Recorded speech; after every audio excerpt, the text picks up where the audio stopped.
Good morning all of you. चलिए आज हम लोग स्टार्ट करते हैं वास्तविक संख्या का प्रश्नावली 1.3 का टाइप 2। टाइप 2 में क्या तो सिद्ध करें कि अपरिमेय संख्या है। कुछ संख्या दिया रहेगा तो आज हम लोग इसको टाइप 2 पढ़ने वाले हैं, क्योंकि टाइप 1 में हम सिंगल टर्म को सिद्ध किए थे अपरिमेय संख्या, और आज हम लोग भाग को सिद्ध करेंगे कि अपरिमेय संख्या इसको कैसे प्रूव करते हैं। तो टाइप 2 में जैसे देखिए भाग 1/√2, 1/√3, 1/5, 1/7, आगे इसी तरह से 1/11, 1/30 इसी टाइप का क्वेश्चन दिया रहेगा भाग के फॉर्म में।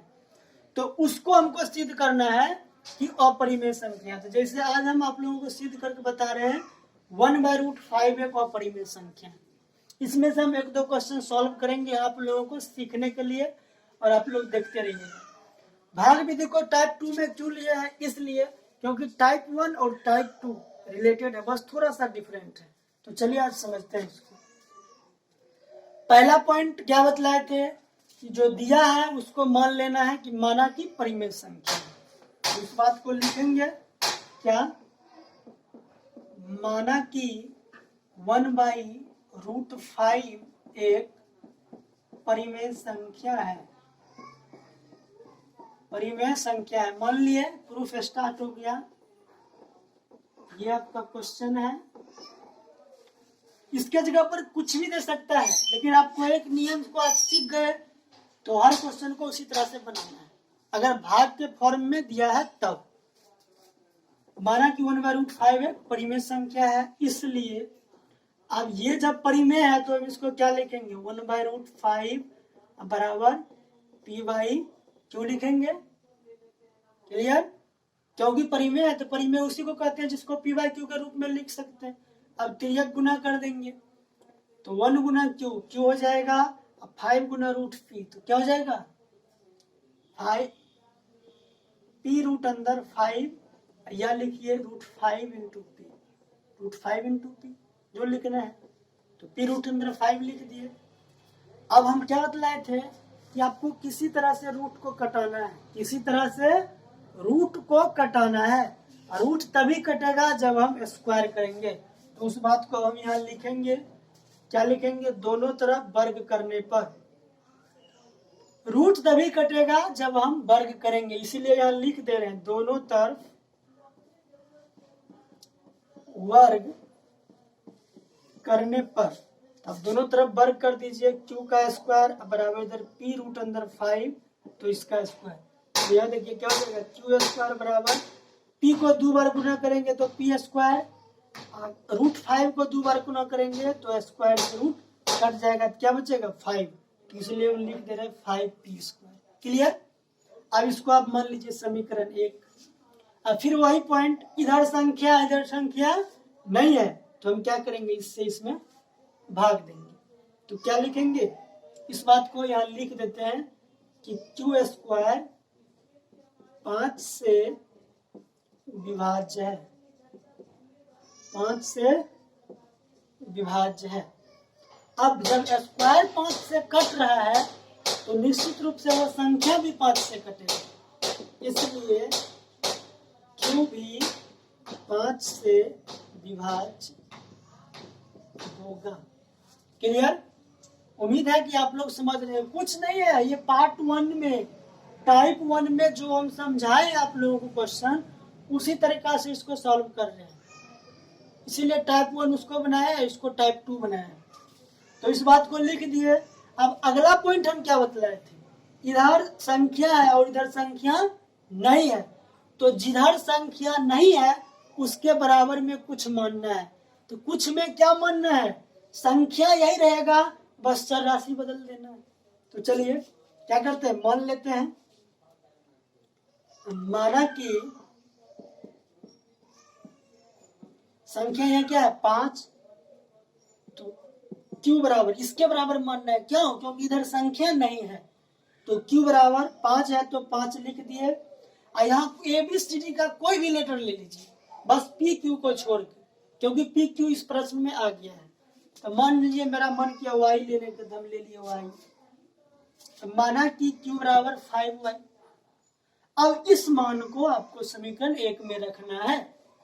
तो हम क्या करते हैं, इस मान को रख देते हैं। तो क्या लिखें, समीकरण एक में, एक देखिए यहाँ है, समीकरण एक में Q का मान रखने पर, Q का मान रखने पर, तो एक को लिखिए क्या है, क्यू स्क्वायर बराबर 5p²। तो यहाँ Q है, Q बराबर आप क्या माने 5y, तो Q की जगह पर हम लिख दिए 5y, और Q का स्क्वायर है इसलिए इस मान का स्क्वायर हो जाएगा बराबर 5p²। अब देखिए इसके पावर में 2 है, इसका मतलब इसको 2 बार गुना करेंगे, तो 5 को 2 बार गुना करेंगे तो 5 5 जा, ये 25, तो हम यहाँ क्या लिखेंगे 25, और y को 2 बार गुना करेंगे तो y² बराबर यहाँ क्या हो जाएगा 5p²। अब 5 से इसको काटेंगे तो 25 कट गया, तो हम यहाँ क्या लिखेंगे 5y² बराबर p²। फिर वही बात, इस बात को दोहरा दिया, यहाँ क्या था, इधर संख्या था और इधर संख्या था, इधर संख्या नहीं था। अब क्या है, अब इधर संख्या है और इधर संख्या नहीं है, तो फिर इस बात को यहाँ लिखेंगे, बस क्या होगा, चर राशि बदल जाएगी। तो यहाँ हम क्या लिखेंगे, देखिए 5 से Q को काटेगा, तो इस बात को हम लिखते हैं, काटते नहीं है, क्या करते हैं, लिखते हैं। तो कैसे लिखेंगे, p² कोमा क्या है 5 से विभाज्य है, यह 5 से कटेगा, विभाज्य है, इसलिए जब स्क्वायर कट रहा है तो इसका मूल संख्या भी कटेगा, यानी कि p भी 5 से विभाज्य होगा। क्लियर। अंत में क्या बतलाए थे आप लोगों को कि हर क्वेश्चन में इस बात को लिखना है, इसलिए इस बात को आप लोग बार बार क्वेश्चन को बनाइएगा, और आपको बनाते बनाते हर पॉइंट आपके माइंड में फिट हो जाएगा कि कहाँ हमको क्या लिखना है, क्या करना है। अतः हमारा मानना गलत है कि क्या माने थे, 1/√5 एक परिमेय संख्या है, 1/√5 एक परिमेय संख्या है,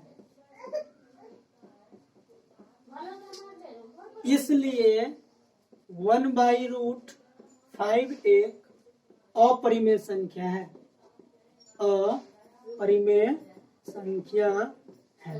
प्रूफ हो गया।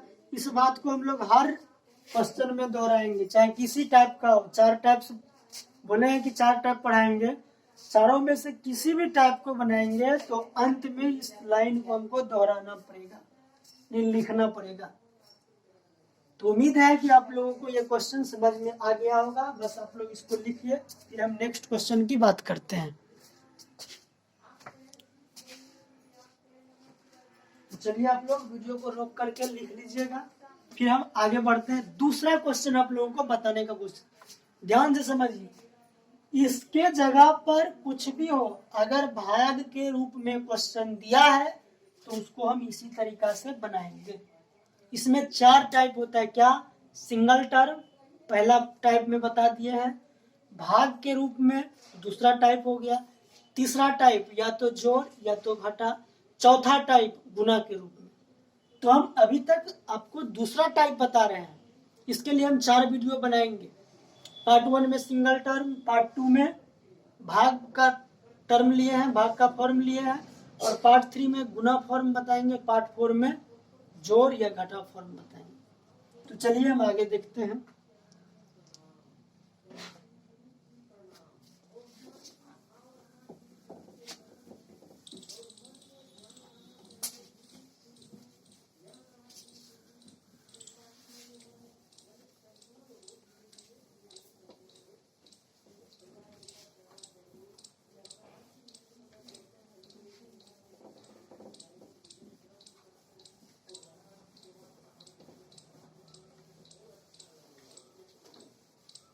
चलिए आगे देखते हैं, दूसरा क्वेश्चन लेते हैं। बस आप लोगों को सिखाने के लिए हम क्वेश्चन को बार बार बता रहे हैं, और आप लोग को सीखने का बेस्ट मौका है कि जब कभी भी आपको समझ में नहीं आएगा, YouTube पर जाके सर्च कीजिए पांडव सर, मेरा सारा वीडियो आ जाएगा। और हम जो कुछ भी बनाते हैं सिस्टमेटिक सिस्टम से बनाते हैं और लगातार बनाते हैं, कुछ भी छोड़ छाड़ कर नहीं बनाते। प्लेलिस्ट बनाया, प्लेलिस्ट में जाकर आप चैप्टर को ओपन कीजिए और जो वीडियो देखना है उसको देख कर क्लिक करके देख लीजिए। सब में लिखा होगा पार्ट 1, पार्ट 2, पार्ट 3। अभी तक आपको त्रिकोणमिति का वीडियो बना चुके हैं। उसके बाद निर्देशांक ज्यामिति हो गया, यानी 7वां और 8वां चैप्टर, बहुपद हो गया है। और ये आप लोगों को वास्तविक संख्या पहला चैप्टर पढ़ा रहे हैं। इसको खत्म होने के बाद फिर हम नेक्स्ट चैप्टर स्टार्ट करेंगे। बस आप लोग मेरा साथ दीजिए, आप लोग हमें कमेंट करके बताते रहिए कि आप लोगों को कैसा लग रहा है, क्योंकि आप लोगों का सपोर्ट नहीं मिलेगा तो हम नहीं बनाएंगे। तो चलिए देखते हैं आगे। दूसरा क्वेश्चन लेते हैं। जैसे आपको कह दिया कि सिद्ध करें कि, अच्छा देखिए, अगर आप लोगों को राइटिंग से अगर थोड़ा बहुत दिक्कत हो, साफ दिखाई नहीं देता हो, तो हम बोलते हैं उस चीज को आप सुन करके भी लिख सकते हैं। सिद्ध करें कि, अभी √5 लिए थे, अब हम 1/√2 लेते हैं या √3 लेते हैं। 1/√3 एक अपरिमेय संख्या है, अपरिमेय संख्या है। क्वेश्चन हो गया। अब देखिए क्या बतलाए हैं। सबसे पहले जो दिया है उसको मान लीजिए परिमेय संख्या है, तो हम मानते हैं इसको प्रूफ मान लेते हैं। माना कि 1/√3 एक परिमेय संख्या है। इस चीज को मान लिए, क्योंकि ये चीज आपको हर क्वेश्चन में करना पड़ेगा। माना कि 1/√3 एक परिमेय संख्या है, तो जब परिमेय संख्या है तो हम क्या लिखेंगे, इसलिए 1/√3 बराबर p/q लिख सकते हैं, कोई दिक्कत नहीं। क्योंकि किसी को हम परिमेय तभी कहेंगे जब उसको p/q के रूप में लिखेंगे। तो यहाँ हम माने हैं 1/√3 परिमेय है, इसलिए 1/√3 बराबर p/q। अब 3 गुणा कर देंगे, यहाँ 1 से q में गुणा करेंगे q, और यहाँ p से √3 में गुणा करेंगे तो क्या हो जाएगा p√3। क्या बतलाए थे कि रूट को हमको किसी तरह से कटाना है, और रूट कटाने का एक ही विकल्प है हम लोगों के पास, यहाँ जो सिद्ध करते हैं उसके लिए। वैसे उपाय अनेक है, लेकिन यहाँ के लिए बता रहे हैं कि आप दोनों तरफ वर्ग कर दीजिए, और वर्ग से जो है रूट कट जाता है। वर्ग का मतलब होता है कि पावर में 2 रख देना, पावर में 2 रख देना, और 2 से रूट कटता है। तो उस बात को हम यहाँ क्या करेंगे, लिखेंगे क्या, दोनों तरफ वर्ग करने पर, वर्ग करने पर, तो दोनों तरफ वर्ग कर दीजिए। q² बराबर p√3 का स्क्वायर।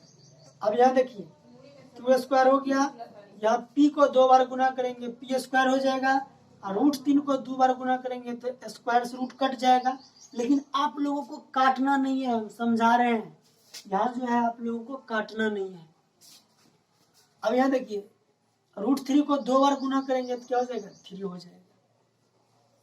ठीक है, अब फिर वही बात दोहराएंगे, क्या इधर संख्या है इधर संख्या नहीं है, तो हम क्या कहेंगे कि 3 से q² कटेगा। तो इस बात को लिख देते हैं कि q² 3 से विभाज्य है, इसलिए q भी 3 से विभाज्य होगा। क्लियर, इस बात को लिख दिए। इससे अगला पॉइंट क्या था कि अब जिसमें संख्या नहीं लगा है उसके बराबर में आपको कुछ मान लेना है। कुछ मानने का मतलब कि संख्या यही रहेगा, बस चर राशि बदल देना है। तो हम क्या करेंगे, मानेंगे इसको 1 मान लीजिए पहले। अब हम यहाँ क्या करेंगे, माना कि q बराबर, क्यों, क्योंकि q में कोई संख्या नहीं लगा है। 3 है यहाँ तो 3 ही रहेगा, जो संख्या रहेगा वही रहेगा 3। यहाँ बस चर राशि बदल देना है। जैसे मान लीजिए हम यहाँ ले ले रहे हैं, क्या ले लें, t ले लेते हैं, t नहीं बेटर नहीं रहेगा, क्या ले लें, n ले लेते हैं। q बराबर 3n। ठीक है, आपको जो इच्छा हो मान सकते हैं, जैसे k, तो चलिए k मान लेते हैं। मन होगा x तो x, y तो y, जो मानना है मान लीजिए, बस संख्या यही रहेगा, चर राशि बदल देना है। कितना हो गया? इस मान को समीकरण 1 में पुट करना है। तो हम यहाँ क्या लिखेंगे? समीकरण 1 में इसका मान Q का मान रखने पर, Q का मान रखने पर, तो एक क्या है? Q² बराबर 3P²। Q² बराबर 3P²। तो Q की जगह पर क्या लिखेंगे? 3K का स्क्वायर बराबर यहाँ क्या है? 3P²। अब इसका मतलब है इसको 2 बार गुना करेंगे तो 3 तिया 9, K को 2 बार गुना करेंगे K², फिर यहाँ 3P², 3 से काटेंगे 3 तिया 9, तो यहाँ क्या हो गया? 3K² बराबर P²। अब ये टर्म यहाँ आ गया, इधर संख्या है इधर संख्या नहीं है, तो इसका मतलब क्या हुआ? ये 3 P² को काटेगा, तो उस बात को हम यहाँ लिख देते। देखिए आप लोगों को चिन्ह नहीं बनाना है, चिन्ह हम इसलिए बना रहे हैं केवल आप लोगों को समझाने के लिए। तो हम यहाँ क्या लिखेंगे कि P² 3 से विभाज्य है, इसलिए P भी 3 से विभाज्य होगा। क्लियर? और अंत में क्या लिखना है? वही बात जो हम सब क्वेश्चन में लिखते हैं, क्या? अतः हमारा मानना गलत है कि, क्या माने थे? कि 1/√3 एक परिमेय संख्या, 1/√3 एक परिमेय संख्या है, इसलिए 1/√3 एक अपरिमेय संख्या है।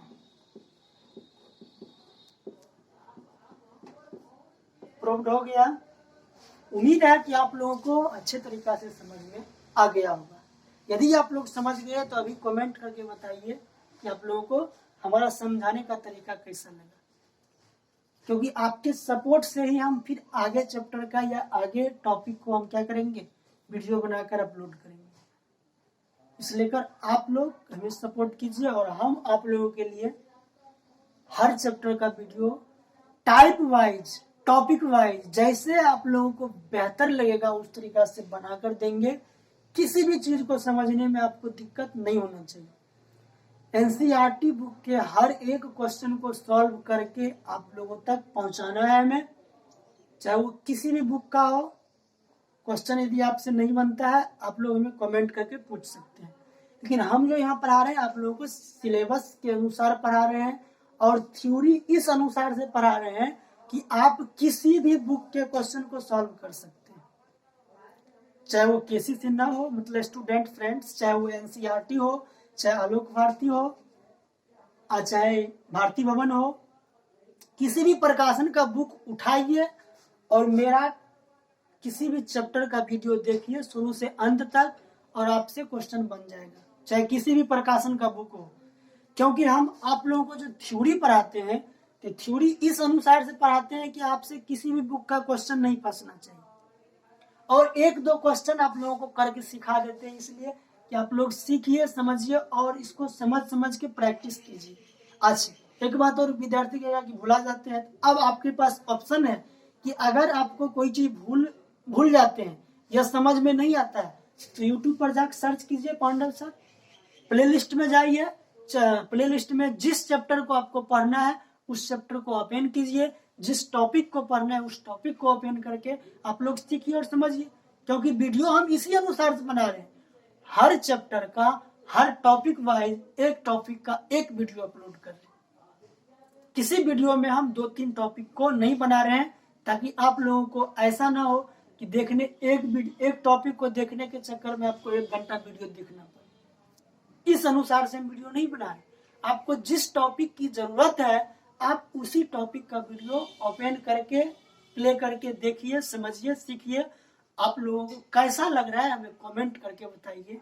चैनल को जो सब्सक्राइब नहीं किए हैं सब्सक्राइब कर लीजिए, लाइक कर दीजिए और अपने दोस्तों से भी शेयर कर दीजिए, क्योंकि आपका सपोर्ट हमारे हौसले को आगे बढ़ाएगा कि हाँ हमें विद्यार्थी लाइक कर रहे हैं। लाइक करने का मतलब हुआ कि हम ये चीज जान पाते हैं कि कितने स्टूडेंट हमारे वीडियो को देख रहे हैं। अगर जितना ज्यादा स्टूडेंट होगा हम उसके लिए उतना ज्यादा मेहनत करेंगे। स्टूडेंट का जैसा कमेंट होगा वैसा रिप्लाई देने का कोशिश करेंगे, लेकिन आप लोगों का सपोर्ट हमारे लिए जरूरी है। Thank you watching this video. Bye, see you next time, next class.